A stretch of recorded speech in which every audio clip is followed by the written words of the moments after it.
11월 26일 주일 오전 예배를 하나님께 드리겠습니다. 다 같이 묵상기도 하시겠습니다. 찬양하라 내 영혼아, 찬양하라 내 영혼아, 온 마음과 정성 다하여 주 찬양하라. 경배하라 내 영혼아, 경배하라 내 영혼아, 온 마음과 정성 다하여 주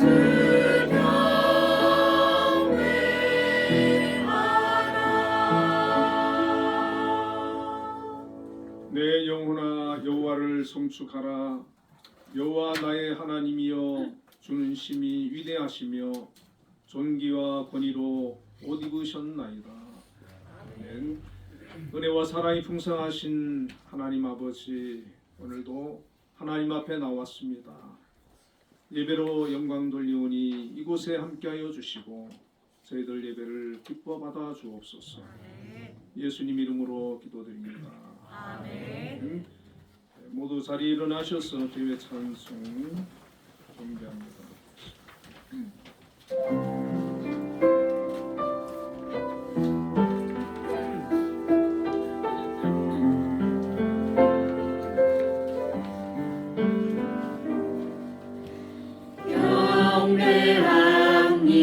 경배합니다. 오직 주만 높여 경배합니다.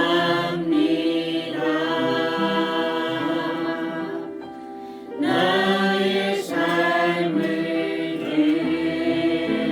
드려 주 영광 앞에 머리 숙여 엎드립니다.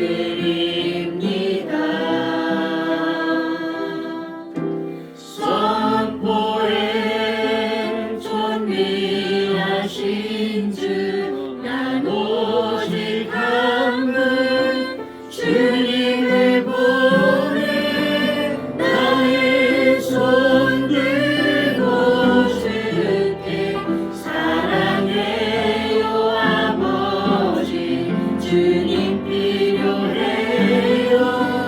나의 목소리 높여 찬양해 주의 영광, 나의 왕 주께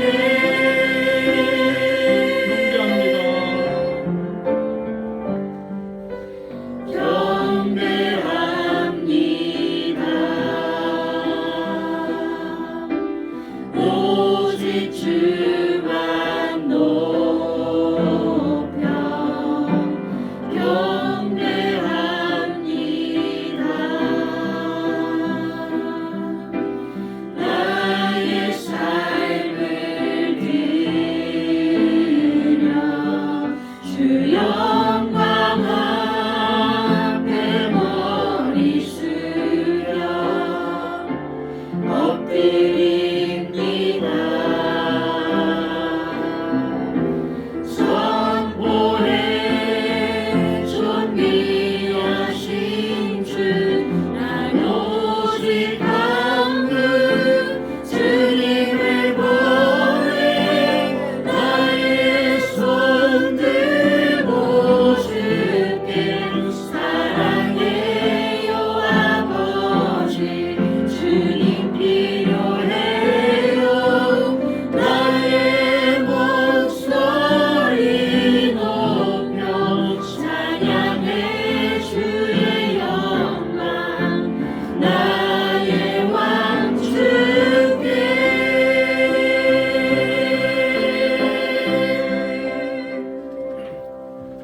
신앙 고백하시겠습니다. 전능하사 천지를 만드신 하나님 아버지를 내가 믿사오며 그 외아들 우리 주 예수 그리스도를 믿사오니 이는 성령으로 잉태하사 동정녀 마리아에게 나시고 본디오 빌라도에게 고난을 받으사 십자가에 못 박혀 죽으시고 장사한 지 사흘 만에 죽은 자 가운데서 다시 살아나시며 하늘에 오르사 전능하신 하나님 우편에 앉아 계시다가 저리로서 산자와 죽은 자를 심판하러 오시리라. 성령을 믿사오며 거룩한 공예와 성도와 서로 교통하는 것과 죄를 사하여 주시는 것과 몸이 다시 사는 것과 영원히 사는 것을 믿사옵나이다. 아멘. 성시교독 81번 에베소서 4장을 읽겠습니다.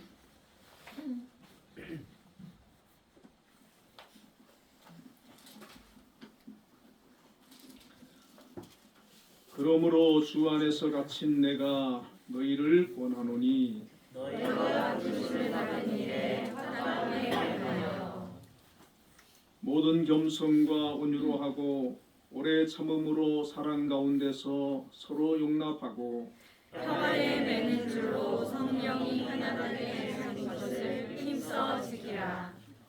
몸이 하나요 성령도 한 분이시니 이와 같이 너희가 부르심에 하는 소망 안에서 부르심을 받았느니라. 주도 한 분이시요 믿음도 하나요 세례도 하나요 하나님도 한 분이시니 곧 만민의 아버지시라. 만유 위에 계시고 만유를 통일하시고 만유 가운데 계시도다. 아멘. 모두 자리에 앉으셔서 예배 드리시오.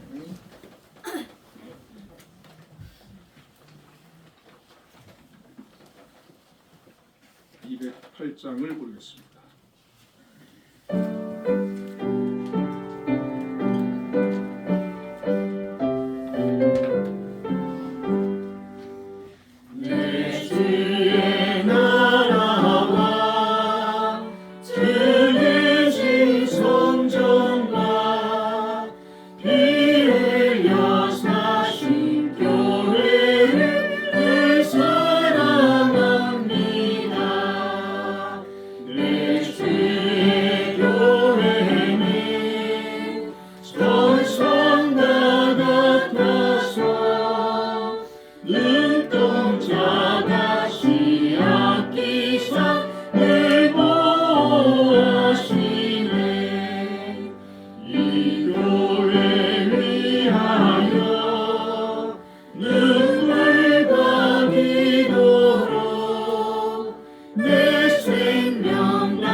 다 같이 기도드리겠습니다.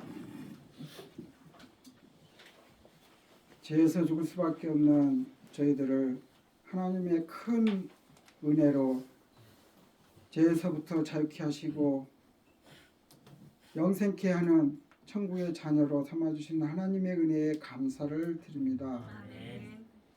하나님 아버지, 저희들은 너무나도 연약한 존재여서 하나님의 이러한 큰 은혜를 입고도 내 마음대로 내 뜻대로 행하였던 점을 이 시간 회개하고 고백하오니 긍휼히 여겨주시고 우리의 죄를 용서하여 주시옵소서.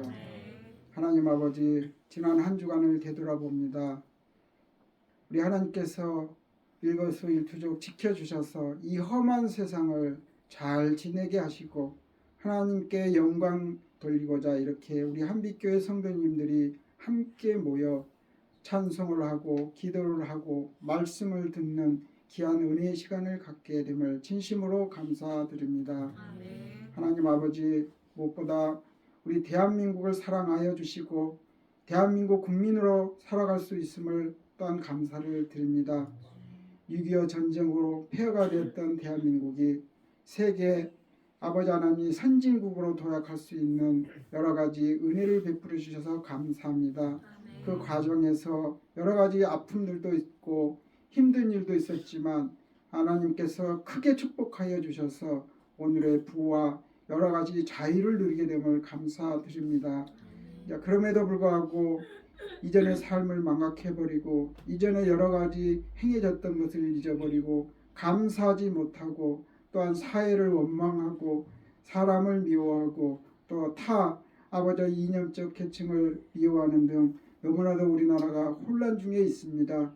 힘이 약할 때 분열될 때 외세의 침입을 받았던 역사의 교훈을 잊지 않게 하여 주시옵소서. 북한이 연일 우리나라를 위협하고 있습니다. 핵무기를 늘 아버지 하나님 더 발전시켜서 우리나라를 위협하고 있습니다. 또 정찰 위성을 발사하여 우리의 안보를 위협하고 있습니다. 아버지 하나님, 북한의 이러한 무모한 도전이 허사가 되게 하여 주시옵소서. 아버지 하나님, 힘으로는 아버지 하나님 북한의 이러한 무기로는 또한 정권을 유지할 수 없다는 것을 깨닫게 하여 주시옵소서. 우리 대한민국 모든 국민과 위정자들이 한마음 한뜻으로 똘똘 뭉쳐서 이런 여러 가지 외부 내부 여러 가지 혼란들을 잘 아버지 안착시키고 또 정착시켜서 우리나라가 진정 세계에 큰 역할을 감당하는 나라 되게 하여 주시옵소서. 우리 한빛교회 성도님들, 우리 한빛교회 구성원으로 성도로 불러주셔서 이러같이 아름다운 신앙생활 공동체를 갖게 하심을 감사드립니다. 아버지 하나님, 특별히 우리 시각장애를 가지고 있는 우리 장애인들은 여러 가지 생활이나 또 직업이나 여러 측면에서 어려움을 많이 갖고 있습니다. 그럼에도 불구하고 이렇게 신앙을 통하여서 감사하게 하시고 늘 기쁜 마음으로 즐거운 마음으로 살 수 있음에 감사를 드립니다. 한빛재단에 속해 있는 많은 이들이 직장 생활을 하면서 또 안정된 삶을 영위할 수 있음에 감사를 드립니다. 우리 또 시각장애인들과 함께 신앙 공동체를 하는 우리 장로님과 여러 정한인 성도님들에게도 한량없는 은혜와 사랑을 축복을 부어 주시옵소서.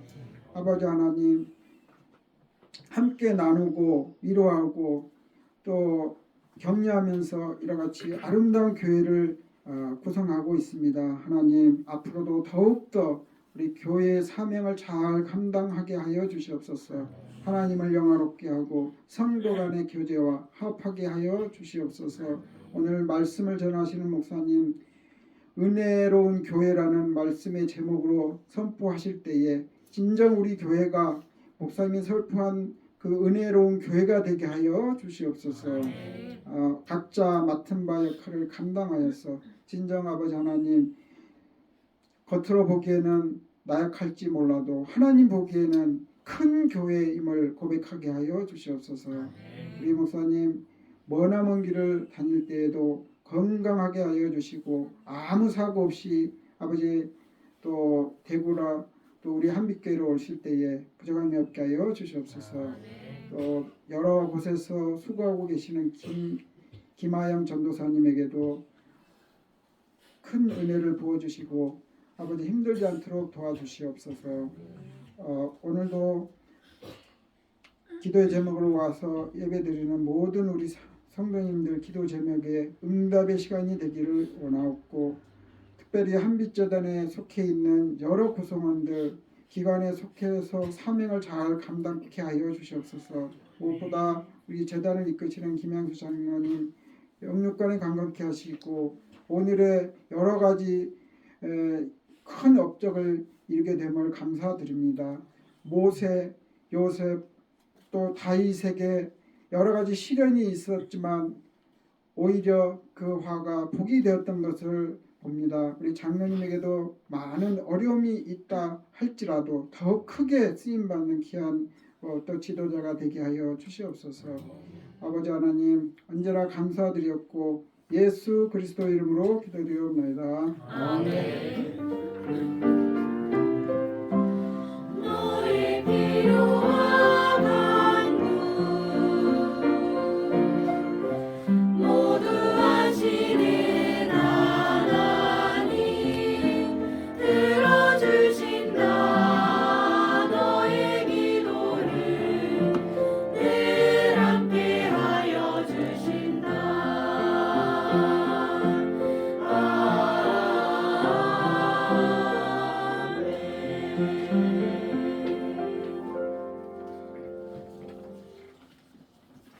오늘 우리에게 주시는 하나님의 말씀은 사도행전 2장 46절과 47절 말씀을 우리 함께 읽겠습니다. 합독하겠습니다. 46절, 47절입니다. 날마다 마음을 같이하여 성전에 모이기를 힘쓰고 집에서 떡을 떼며 기쁨과 순전한 마음으로 음식을 먹고 하나님을 찬미하며 또 온 백성에게 칭송을 하니 주께서 구원받는 사람을 날마다 더하게 하시니라. 아멘. 한빛 찬양대에서 찬양으로 하나님께 영광 돌리겠습니다.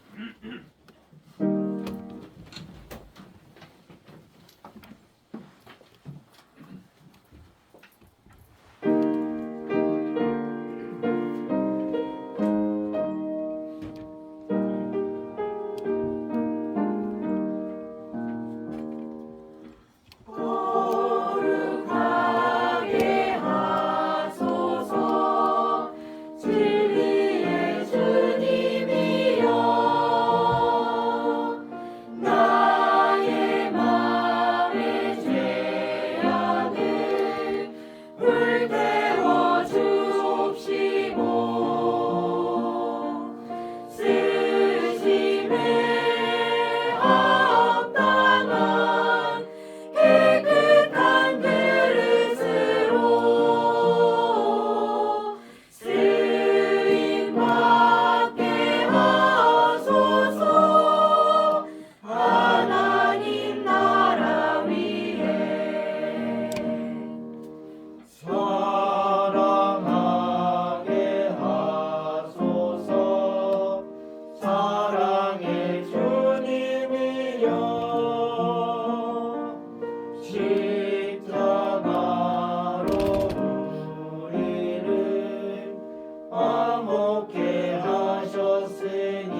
찬양에 큰 은혜 받았습니다.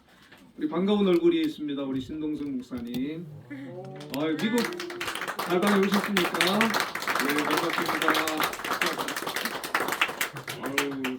그 비행기 타고 오르신다고 아주 좀 힘드셨겠는데 그래도 건강하게 잘 다녀오셔서 너무 감사합니다. 감사합니다.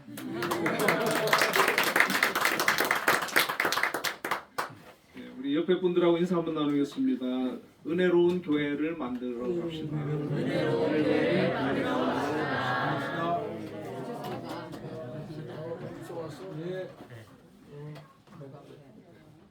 오늘 본문의 말씀을 가지고 은혜로운 교회라는 제목으로 함께 은혜를 나누겠습니다.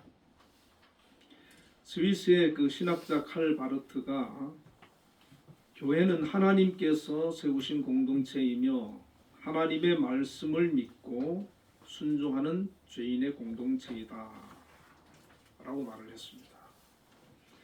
교회는 사람이 세운 그런 기관이 아니고 하나님께서 친히 세우신 그런 공동체다. 그렇기 때문에 이 교회는 세상에서 가장 은혜롭고 아름다운 그런 공동체가 되어야 합니다. 교회를 헬라어로는 에클레시아라고 하는데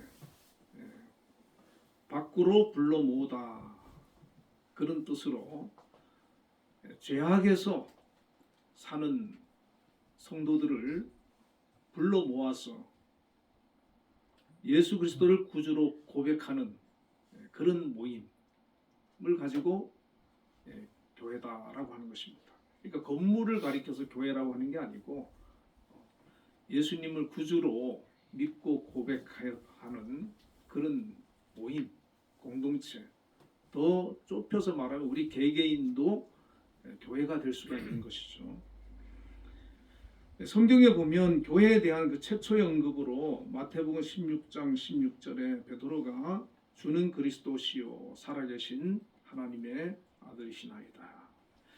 이 베드로가 자기가 이 고백을 하려고 했던 게 아니에요. 하나님께서 그 고백을 하도록 역사하신 거죠. 그런데 이것이 최초의 신앙 고백이 되어지고 예수님께서 그 고백을 들으시고 내가 이 반석 위에 내 교회를 세우리니 이렇게 약속을 하셨거든요. 그 신앙 고백 위에 예수 그리스도는 살아계신 하나님의 아들이나이다. 이 고백 위에 교회가 세워질 것이다. 주님께서 그렇게 말씀을 하셨어요. 그러니까 세상에 많은 모임이 있고 공동체가 있지 않습니까? 그런데 이 고백이 없는 곳은 교회가 아닙니다. 이 고백이 반드시 있어야 되고, 그리고 이제 최초의 교회를 보면 사도행전 1장 4절에서 5절에 보면 예수님께서 부활하실 때 승천하실 때 예루살렘을 떠나지 말고 내게 들은 바 아버지의 약속하신 것을 기다리라. 요한은 물로 세례를 베풀었으나 너희는 몇 날이 못되어 성령으로 세례를 받으리라. 그렇게 말씀을 하셨는데 이 말씀을 듣고 성도 120명이 마가의 다락방에서 예수님 승천하신 후에 열흘 동안 모여서 성령을 기다리며 기도를 했거든요. 그리고 오순절에 성령이 임했는데 그때부터 이제 교회가 시작된 거예요. 그 120명이 최초의 교회 성도이고 그 예루살렘 교회가 최초의 교회가 되는 겁니다. 이 120명이 성령을 받고 나가서 복음을 전했습니다. 또 베드로도 나가서 설교를 하니까 사도행전 2장 41절에 그 말을 받은 사람들은 세례를 받으며 이날에 신도의 수가 3,000이나 더하더라. 베드로가 나가서 설교를 하고 복음을 전했는데 그 복음을 들은 사람들 중에 3,000명이 믿었어요. 예수님을 믿고 회개하고 세례를 받고 예루살렘 교회의 성도가 된 겁니다. 그리고 이제 이 교회가 막 부흥을 하니까 예수님을 십자가에 못 박았던 그 유대 지도자들이 계속 교회를 박해하는 겁니다. 교회를 없애려고 그렇게 하는 거예요. 자, 그래서 그 사도행전 9장 31절에 보면 그리하여 온 유대와 갈릴리와 사마리아 교회가 평안하여 든든히 서가고 주를 경외함과 성령의 위로로 진행하여 수가 더 많아지니라. 이 유대 지도자들이 교회를 박해하고 스데반도 죽이고 그렇게 이제 교회를 막 핍박했지 않습니까? 가장 앞장섰던 사람이 바울이잖아요. 그런데 어떤 역사가 일어나냐 하면은 예루살렘에만 있던 교회가 그 성도들이 흩어져 가지고 온 유대와 갈릴리와 사마리아에 교회가 세워졌습니다. 예수님을 믿는 믿음의 사람들, 믿음의 공동체가 형성이 된 거예요. 거기에 교회가 세워져서 주를 경외함과 성령의 위로로 진행하여 수가 더 많아졌다. 그렇게 말씀을 하고 있습니다. 그러면 이 유대만 있었느냐? 그렇지 않아요. 이 복음이 이방 도시에까지, 이방에까지 막 전파되는데 사도행전 11장 19절에서 21절에 보면 그때 스데반의 일로 일어난 환란으로 말미암아 흩어진 자들이 베니게와 구브로와 안디옥까지 이르러 유대인에게만 말씀을 전하는데 그 중에 그 구브로와 구레네 몇 사람이 안디옥에 이르러 헬라인에게도 말하여 주 예수를 전파하니 주의 손이 그들과 함께 하심에 수많은 사람들이 믿고 주께 돌아오더라. 그렇게 말씀하고 있습니다. 이제는 이 복음이 어디까지 전파되냐면 안디옥이라고 하는 도시까지 전파되었습니다. 이 안디옥은 당시 그 로마의 3대 도시인 알렉산드리아에 있는 안디옥으로 거기에 사는 사람들 중에 헬라인들이 이 복음을 듣고 많은 사람들이 예수님을 믿게 된 거예요. 그래서 안디옥에 교회가 세워지고 안디옥에 예수 믿는 사람이 많아졌다 하는 말을 듣고 예루살렘 교회에서 바나바를 그곳에 파송하거든요. 그리고 바나바가 거기서 목회를 하면서 바울을 또 데리고 와가지고 함께 사역을 하는데 그 교회가 굉장히 부흥을 한 겁니다. 그래서 나중에는 이 안디옥 교회가 바울과 바나바를 선교사로 파송을 해서 이 두 사람이 선교를 다니면서 많은 지역에 복음을 전하고 교회가 세워지는 그런 역사가 일어난 것이죠. 그래서 이 교회는 처음에 120명이 예루살렘에서 시작했는데 이 교회가 계속해서 퍼져나가면서 지금 우리 한국에도 얼마나 많은 교회가 있습니까? 하나님의 역사고 성령의 역사죠. 그런데 우리가 이제 초대 교회를 보면 아주 은혜로운 교회가 있고 그렇지 못한 교회가 있어요. 이 고린도 교회 같은 경우는 성경을 보면 아주 문제가 많은 교회였어요. 갈등이 심하고 말썽이 많은 교회였고 또 아주 은혜로운 교회가 있습니다. 요한계시록에 보면 예수님께 칭찬받는 교회가 있고 책망받는 교회도 있고 우리가 다 교회라고 해서 다 은혜롭냐? 다 하나님 기뻐하시느냐? 우리가 예수님을 믿는다고 해서 다 하나님이 기뻐하는 신앙을 가지고 신앙생활을 하느냐? 그렇지 않을 수가 있다는 것이죠. 오늘 읽은 본문을 통해서 우리는 이 초대 가장 처음 시작된 이 예루살렘 교회가 어떤 모습으로 하나님을 섬겼는지 신앙생활을 했는지 우리가 알 수가 있는데 이 초대 예루살렘 교회는 아주 은혜스러운 교회였습니다. 사랑이 많은 교회였고 믿음이 좋은 교회였다는 것이죠. 그래서 많은 교회들이 이 예루살렘 교회와 안디옥 교회를 롤 모델로 하는 교회들이 많아요. 이 두 교회를 본받아야 된다. 그렇게 하는 교회가 많은데 오늘 우리는 이 은혜로운 교회라고 하는 제목을 가지고 이 예루살렘 교회의 모습을 잠깐 생각해 보면서 은혜로운 교회는 이런 모습을 갖춘 교회이구나 한번 살펴보기를 원합니다. 첫 번째는 초대 예루살렘 교회가 예배를 중요시 여기는 그런 교회였다는 것입니다. 본문 46절에 날마다 마음을 같이하여 성전에 모이기를 힘쓰고 이렇게 말씀하고 있는데, 이 초대 예루살렘 교회는 교회 건물이 없었지요. 그래서 당시에 가장 큰 건물인 이 예루살렘 교회에 모여서 그곳에서 기도하고 찬송하고 예배하는 그런 장소로 택해서 성도들이 날마다 모여서 예배를 드렸는데, 이렇게 이 초대교회 성도들이에게서 이제 나타나는 게 뭐냐면 예배를 중요하게 여겼다는 것이죠. 하나님께 예배 드리는 것을 아주 좋아하고, 그 예배 드리고 막 우리가 은혜 받으면 그렇잖아요. 자꾸 예배 드리고 싶어지거든요. 그런 마음이 있었다는 거예요. 하나님께 예배 드리고 싶어서 모여서 하나님을 찬양하고 하나님께 영광 돌리고 믿음의 교제를 나누면서 예배 드리고 싶어졌다는 겁니다. 요한복음 4장 23절 24절에 보면 아버지께 참되게 예배하는 자들은 영과 진리로 예배할 때가 오나니 곧 이때라. 아버지께서는 자기에게 이렇게 예배하는 자들을 찾으시느니라. 예수님께서 말씀하시는데, 하나님께서는 예배하는 자들을 찾는다는 거예요. 이렇게 예배하는 자들을 찾으시느니라. 하나님께서 우리 가장 기뻐하는 사람이 어떤 사람이냐?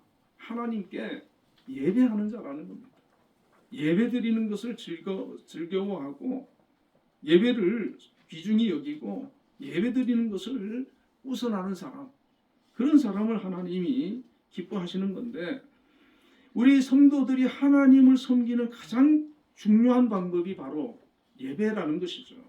하나님이 베푸신 은혜에 대한 감사를 표현하는 시간이고, 구약에는 제물로 제사를 드리면서 하나님께 나아가지 않습니까? 신약에는 내 몸이, 내 자신이 이 예배의 자리에 나와 있는 그 자체가 하나님께 나를 드리는 겁니다. 제물이 되는 거예요.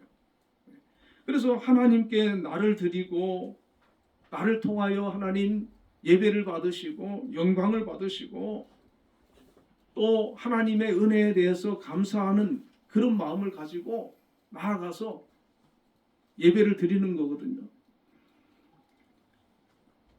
이 초대교회는 매일 예배를 드렸다 그랬어요.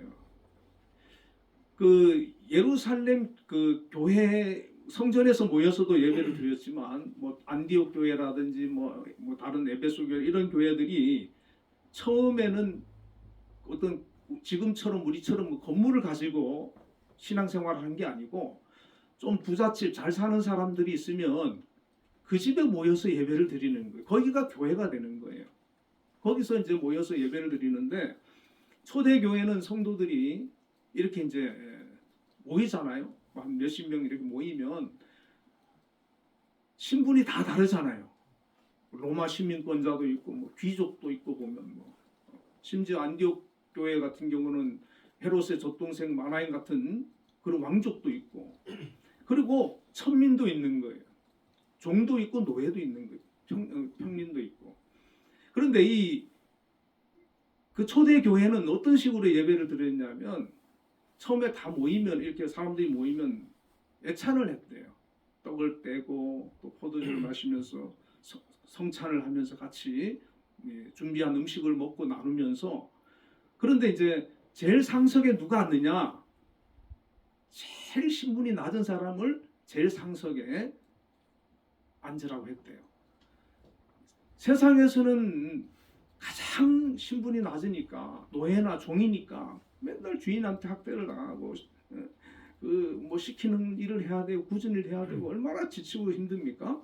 근데 교회에 오면은 제일 대접을 받는 거예요. 제일 상석에 앉으라 그러고 제일 귀하게 여겨주고 그렇게 아주 따뜻하게 해주고 또 푸짐하게 먹을 수 있도록 또 대접하고, 그러니까 얼마나 교회 오면 위로를 받겠습니까? 거기서 자기하고는 뭐 진짜 세상에 나가면은 신분의 차이가 엄청난 귀족한테도 거기서는 성도님 이러면서 대우를 받는 거예요. 그러면서 그 안에서 찬양하고 기도하고 또 말씀을 나누고 그런 공동체를 가졌다는 것이죠. 이것은 어떤 형식적으로 강제적으로 하는 게 아니고 자발적으로 그렇게 섬김의 모습을 가졌다는 것입니다. 오늘 우리의 그 교회의 모습도 바로 예배를 드리거나 교회에서 우리가 모일 때 바로 그런 모습으로 누구든지 교회 안에 들어오면 세상의 어떤 신분이나 지위 고하를 막론하고 그리스도의 자녀로서 한 형제와 자매로서 서로 하나가 되어서 섬기고 오히려 세상에서 더 힘들게 사시는 분일수록 교회에 와서 더 존귀함을 여김을 받고 위로를 받고 또 사랑을 느낄 수 있는 그런 공동체를 만들어 나가야 된다는 것입니다.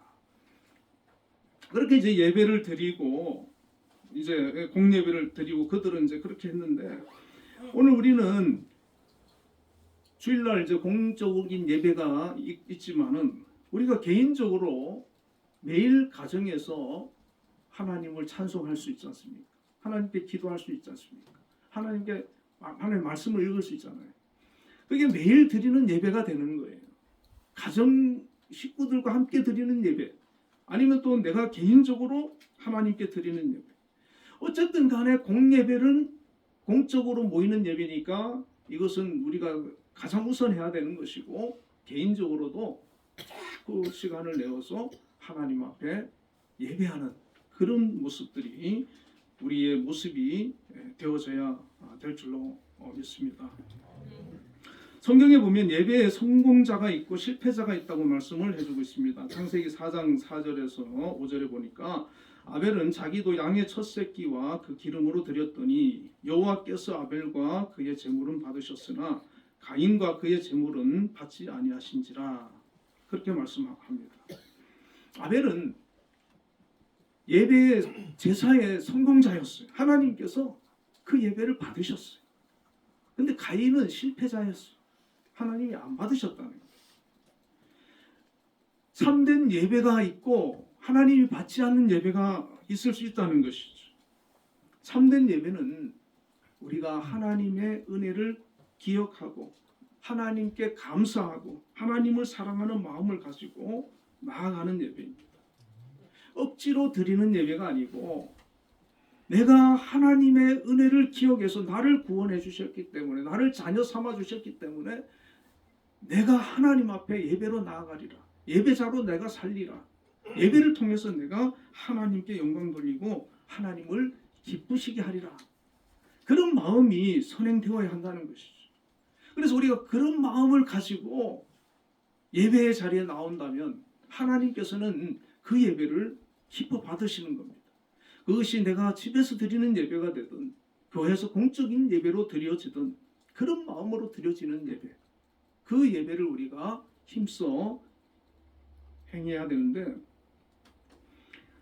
프랑스의 그 나폴레옹 그 황제가 워털루 전쟁에서 참패하고 세인트 헬레나 섬에 유배 생활하고 있을 때 한 기자가 와서 물었다는 거예요.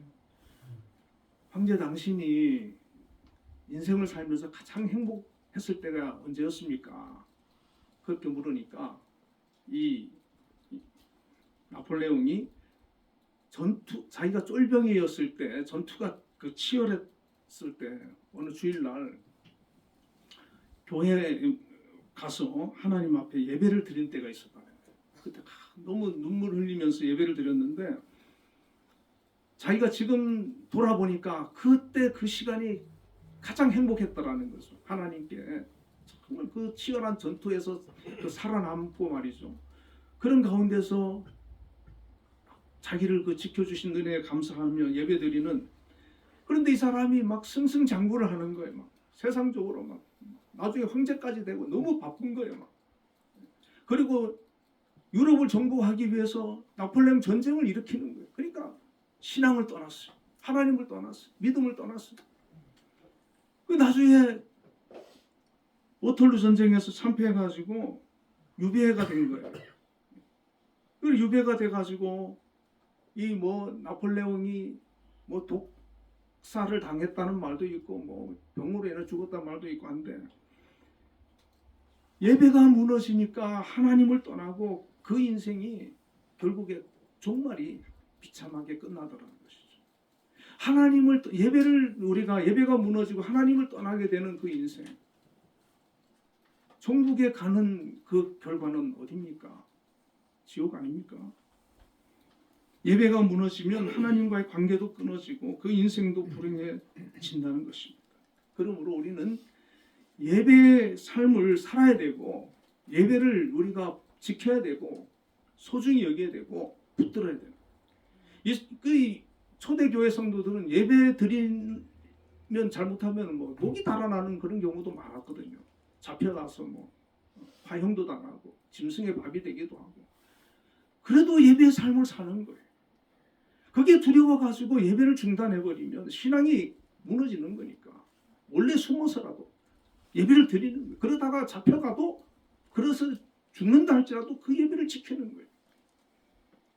우리가 내 목숨이 끊어지더라도 이 예배의 삶을 내가 살겠다. 예배를 귀하게 여기고 중심으로 살겠다는 이런 믿음을 우리가 가지고 있어야 될 줄로 믿습니다. 가벼이 여기면 소홀히 여기게 됩니다. 우리가 예배를 소홀히 여기다 보면 하나님과 관계가 신앙이 끊어지게 되는 거예요. 이 초대교회는 그런 교회였다. 그리고 이 초대교회가 보니까 사랑의 교제가 있는 교회였다는 겁니다. 42절에 그들이 사도의 가르침을 받아 서로 교제하고 떡을 떼며 오로지 기도하기를 힘쓰니라.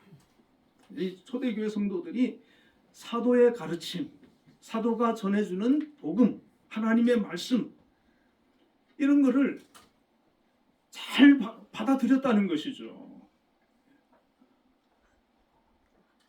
제가 부족하지만 말씀 준비해서 이렇게 매주 전할 때 어떤 분은 아멘하고 받아들이시는 분도 있고 어떤 분은 아마 좀 이렇게 귀 안 들어오시는 분도 있을지 모르겠어요.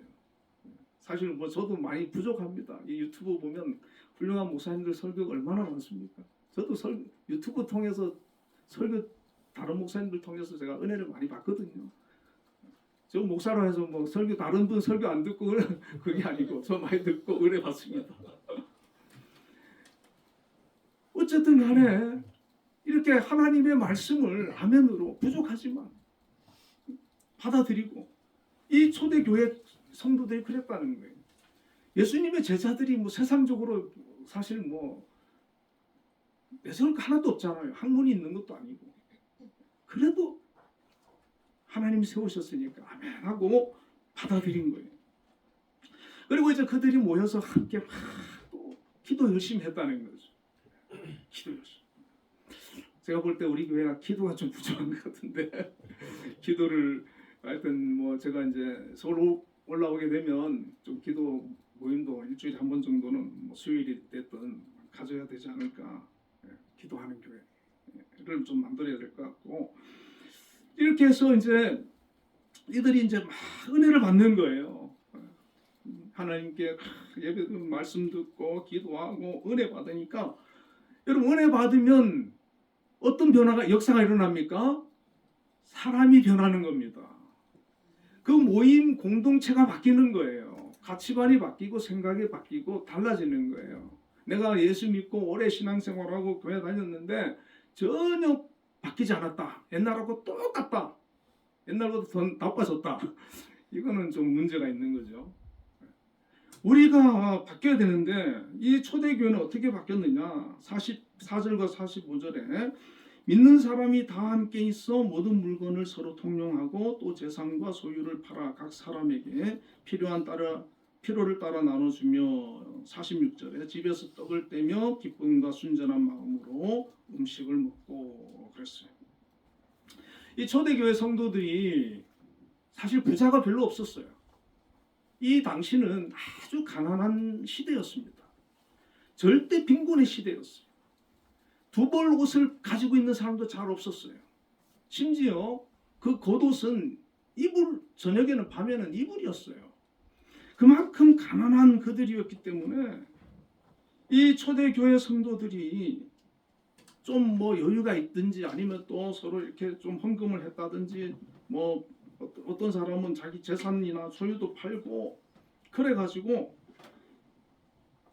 교회 집에 이렇게 모이면은 집에서 떡을 떼고 기쁨과 순전한 마음으로 음식을 먹고, 여러분 가난할 때는 잔치날 되게 기다려지잖아요. 생일날 기다려지잖아요. 우리 어릴 때 그런 데 없었습니까? 제가 가난한 전도사 때 처음 그 뷔페를 갔어요. 그때 교회에서 뭐 그 밥을 뷔페를 사줬는지 하여튼 제가 엄청 먹은 적이 있거든요. 그때 그냥 그렇게 마음껏 실컷 먹어본 게 처음이었어요. 요즘은 뷔페 가도 별로 뭐 맛있는지 잘 모르겠더라고요. 가난할 때 먹는 거 얼마나 좋습니까? 집에 좀 여유가 있는 사람이 집에 먹을 거 만들어가지고 오라고. 그리고 가면은 막 나눠주는 거죠. 같이 먹고 웃고. 이 사랑의 공동체라는 거죠. 여러분, 우리가 사람이 가까워지려고 하면은 같이 밥을 먹어야 되는 거예요. 밥을 먹는 식구잖아요. 같이 밥을 먹고 대화를 나누고 이런 모임, 이런 만남, 이런 것들을 자꾸 가지는데 이 초대교회 성도들이 그랬다는 거죠. 물건도 서로 필요한 거 나눠주고, 인색하게 없어, 안 돼, 이거 비싼 거야, 그게 아니고 나 이런 거 있으니까 필요하면 언제든지 가져다 빌려가 쓰라고, 그렇게 서로 막 했다는 거죠. 여러분, 이런 그 사랑하는 마음, 섬김의 마음, 정말 한 영혼 한 영혼을 귀하게 여기는 그런 마음을 가지고 성도들을 대하다 보면 그 성도들이 밖에서 누리지 못하던, 느끼지 못했던 그런 따뜻한 마음을 교회에서 느끼게 되는 거 아니겠습니까? 저는 우리 교회가 감사한 게 그런 은혜가 있는 것 같아요. 사랑이 많은 것 같아요. 우리 교회에서 제일 제가 사랑이 많다고 느껴지는 분이 우리 유경화 권사님이세요. 우리 권사님 제일 사랑이 많으시고요. 우리 박수 한번 쳐드리겠습니다. 이렇게 서로 사랑하고 섬기고 정말 귀하게 여기고 따뜻하게 품어주고, 이런 모습이 초대교회의 모습이고 오늘 우리의 모습이 되어야 된다. 자, 그런데 요한일서 3장 16절에 그가 우리를 위하여 목숨을 버리셨으니 이로써 우리가 사랑을 알고 우리도 형제들을 위하여 목숨을 버리는 것이 마땅하니라 그랬는데, 그럼 어떻게 이렇게 우리가 사랑할 수 있느냐?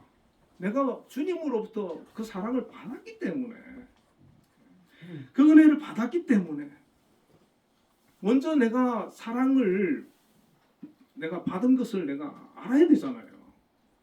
사랑도 내가 많이 사랑을 받아본 사람이 사랑할 수 있다 그러거든요. 맨날 구박만 받고 자라면 이 사랑 어떻게 사랑하는지를 몰라요. 구박하는 게 사랑하는 건 줄 아는 거예요. 근데 사랑을 많이 받아본 사람은 그냥 흘러나가는 것이죠. 우리가 사람으로부터도 사랑을 받아서 사랑할 수 있지만 주님과 영적으로 교제하면서 주님이 주시는 그런 영적인 은혜를 경험하고 사랑을 경험하고 그것을 매일매일 누리면서 내 삶 속에서 그 주변 사람들을 섬기고 사랑하고 대할 수가 있는 거예요. 요즘은 뭐 절대 빈곤은 우리나라 같은 경우는 없지 않습니까? 밥 못 먹어서 뭐 굶어 죽고 이런 건 없는데, 그래도 간혹 보면 물질이 꼭 필요한 사람이 있거든요. 그런 분들에게 어떤 도움을 준다든지, 또 성도 간에 기도해주고 관심 가져주고 친절하게 대해주고, 또 어려운 일을 당한 성도 찾아가 위로해주고, 도움 필요한 분들 도움을 주고 얘기 들어주고, 이런 것들이 사랑이라는 것이죠. 아무도 나에게 관심을 가져주지 않는데 누군가 전화해서 잘 지내냐고, 별일 없냐고, 그렇게 한번 하면 얼마나 힘이 되고 위로가 되겠습니까? 그래서 주변을 잘 살피는 이 초대교회가 그런 교회였다는 거죠. 정말 사랑이 넘치는 그런 공동체. 자, 그리고 세 번째는 47절에 하나님을 찬미하며라고 했습니다. 하나님을 찬양했다니 찬양. 우리가 이 찬양은 감사가 있을 때 하게 되는 거예요. 아까 찬양 인도하면서 우리 정수균 집사님께서 기도보다 찬양할 때 더 뭐 은혜가 되신다 그랬는데 맞습니다. 어떨 때는 우리가 찬양할 때 너무 은혜가 되는 거예요. 이 초대교회 그 성도들이 120명은 예수님을 믿는 사람이지만 나머지 사람들은요 예수님 죽이라고 했던 사람들이에요. 못 박아 죽이라고 소리 질렀던 사람들이. 이 사람들이 예수 믿었는데 이 사람들이 은혜 받고 나니까 나 같은 거 구원해 주신 거 감사하니까 하나님 찬양하는 걸 아주 열심히 하는 거예요. 하나님을 찬미하고 하나님을 찬양하고 영광 돌린 것이죠. 지난 주일 우리 청년부 주관으로 그 추수감사주일 찬양 경연대회 했는데 여러분 그 참석 안 하신 분들은 아마 많이 아쉬웠을 겁니다. 지난주 너무 은혜스러웠고요. 우리 청년들이 찬양을 너무 잘 준비했고 찬양을 잘했어요. 우리 독창 1등 우리 김효선 자매가 받았어요. 어유 축하 박수 한번 해주세요. 항상 그 주일 오후 예배 때 찬양 인도자로 얼마나 준비하고 찬양을 열심히 하는지 모릅니다. 하나님께서 기뻐하시는 거죠. 또 우리 중창팀은 또 우리 남성 중창단이 또 받으셨는데 우리 박영필 집사님 또 진철 형제 은복 형제 3명이 했는데 정말 너무 잘했어요. 깜짝 놀랐어요. 유튜브에서 한번 들어보세요. 진짜 어디 뭐 유튜브 하셔도 될 것 같아요. 우리 박수 한번 쳐드리겠습니다. 그냥 뭐 다른 분들도 다 우리 성가대도 얼마나 잘합니까? 한비 찬양대, 미가엘 찬양대.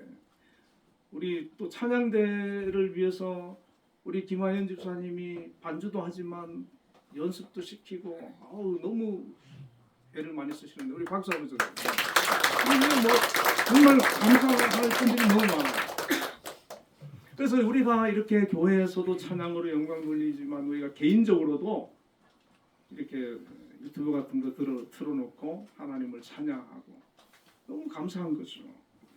이 초대 교인들이 막 이렇게 찬양을 했는데 시편 22편 3절에 이스라엘의 찬송 중에 거하시는 주여 주는 거룩하시나이다 그랬어요.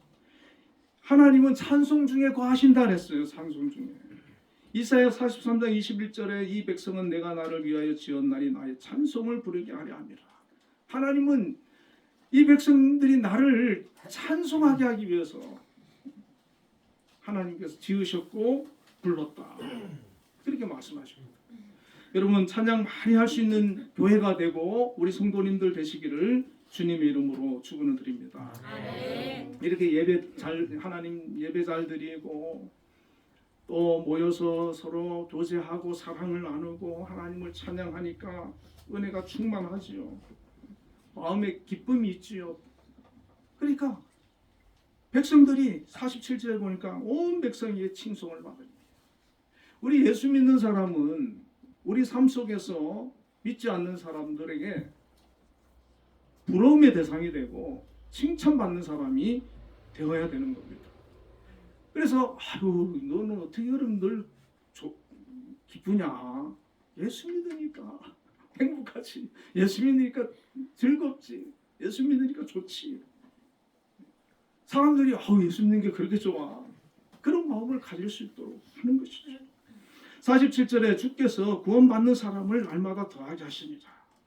이렇게 은혜가 넘치니까 하나님께서 구원받는 사람을 많이 더해주셨다. 보내주셨다.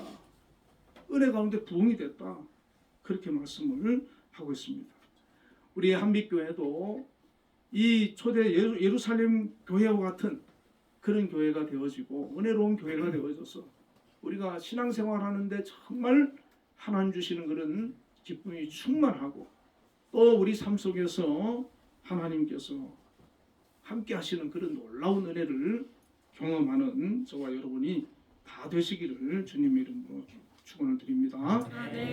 우리 함께 기도하겠습니다. 나라와 대통령을 위해서 우리 한빛재단과 김양수 장로님이어서 우리 한빛교회가 은혜로운 교회, 성령 충만한 교회, 하나님이 기뻐하시는 교회가 되도록 우리의 가정과 직장을 위해서 또 기도 제목을 위해서 기도하겠습니다. 다시 기도합니다. 하나님 아버지, 우리나라 대한민국 하나님께서 함께해 주옵소서, 지켜 주옵소서. 또한 아버지 어려운 또 경제적으로 어려운 가운데 있지만 하나님 지켜주시고 또 대통령과 위정자들 하나님 붙들어주셔서 이 나라를 잘 세워나가며 이끌어 나갈 수 있도록 은혜 베풀어 주시옵소서. 하나님 모든 정책과 결정이 하나님 보시기에 선하고 합당한 것들이 되어지게 하여 주옵소서. 우리 한빛재단 하나님 지켜주시고 우리의 김영장로님 붙들어 주시고 이 한빛재단 통해서 영광 받아주시고 하나님 거룩한 일들 온전히 이루어 주시기를 원합니다. 우리 한빛교회가 은혜로운 교회가 되게 하옵소서. 성령 충만한 교회, 사랑이 넘치는 교회, 정말 아버지 하나님을 찬양하며 하나님께 감사하며 영광 돌리는 교회 되게 하여 주시고 또 하나님께서 사용하시고 역사하시는 그런 아름다운 교회가 되게 하여 주시옵소서. 아버지 하나님, 또 우리 성도님들 각 가정과 직장과 또 여러 기도 제목이 있습니다. 함께 해주시고 응답해 주시고 그 삶을 하나님 축복하여 주시고 영광 받아 주시옵소서. 예수님 이름으로 기도드립니다.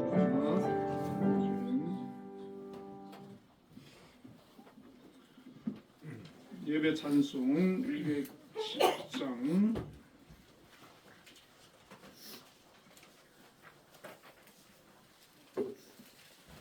시온성과 같은 교회 보겠습니다.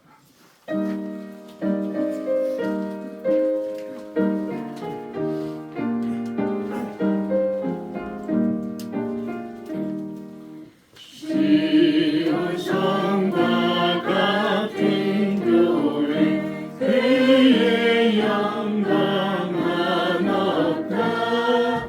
허락하신 말씀대로 주같이 세웠다. 만성 위에 세운 교회 음들자가 부르랴. 모든 원수의 와사도 아무 근심 없도다. 생명샘이 솟아나와 모든 성도 마시니 언제든지 흘러넘쳐 부족함이 없도다.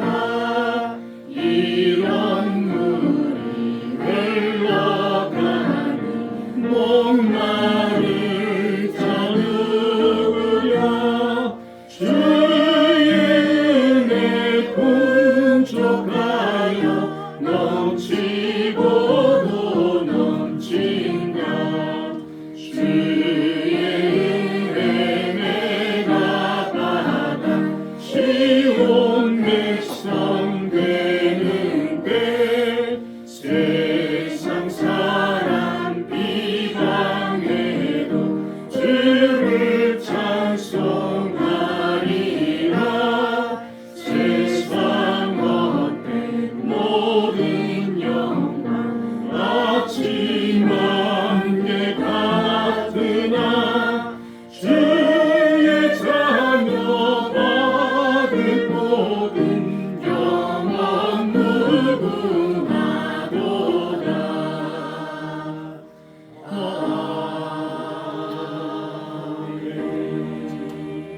기도하겠습니다.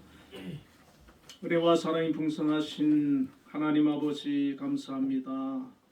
오늘도 하나님의 귀한 자녀들 주의 손으로 불러주시고 하나님 앞에 나와 예배하며 감사하며 찬양하며 영광 돌릴 수 있도록 인도하여 주심을 감사합니다. 오늘도 귀한 예물을 정성을 다해서 하나님께 드렸습니다. 하나님 드린 모든 손길 기억해 주시고 또 기뻐 받아 주옵소서. 11조를 구별하여 드린 손길들이 있습니다. 하나님 귀한 직장 주심을 감사합니다. 일터와 사업장 주심을 감사합니다. 그곳에서 맡은 일 잘 감당할 수 있도록 은혜 베풀어 주옵소서.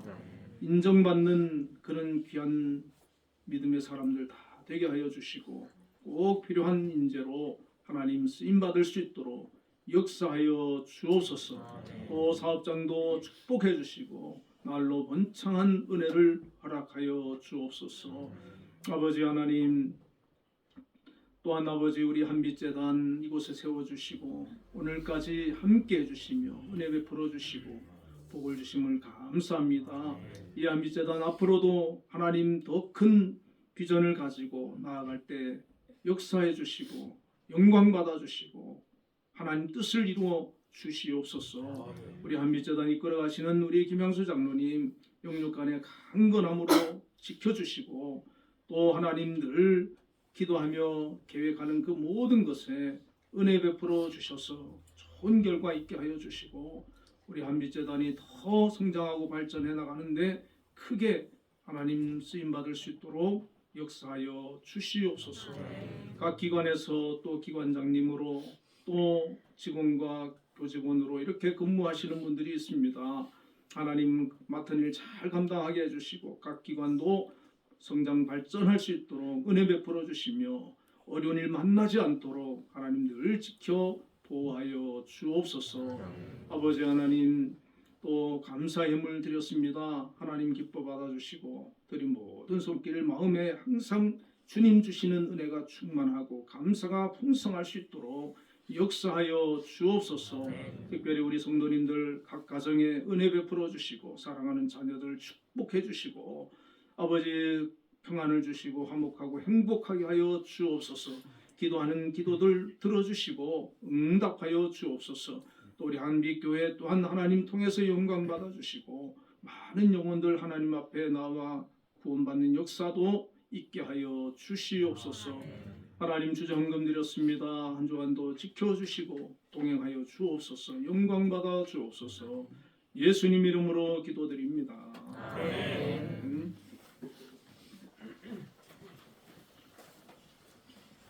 교회 소식 신동승 목사님 기고 가신 건 너무 감사드리고요. 오늘 또 이미정 권사님 지난번 발목 다치셔가지고 이제 핀을 뽑으셨다 그러네요. 그래서 오늘 못 오셨는데 잘 회복되시도록 또 기도해 주시면 감사하겠습니다. 특별한 광고 없으시면 일어나셔서 635장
지금은 우리 주 예수 그리스도의 크신 은혜와 하나님의 극진하신 사랑과 성령님의 교통하심이 오늘도 하나님 앞에 나와 예배하며 영광 돌린 우리 한빛교회 모든 성도님들 위해 지금부터 영원까지 함께 계시기를 축원하옵나이다.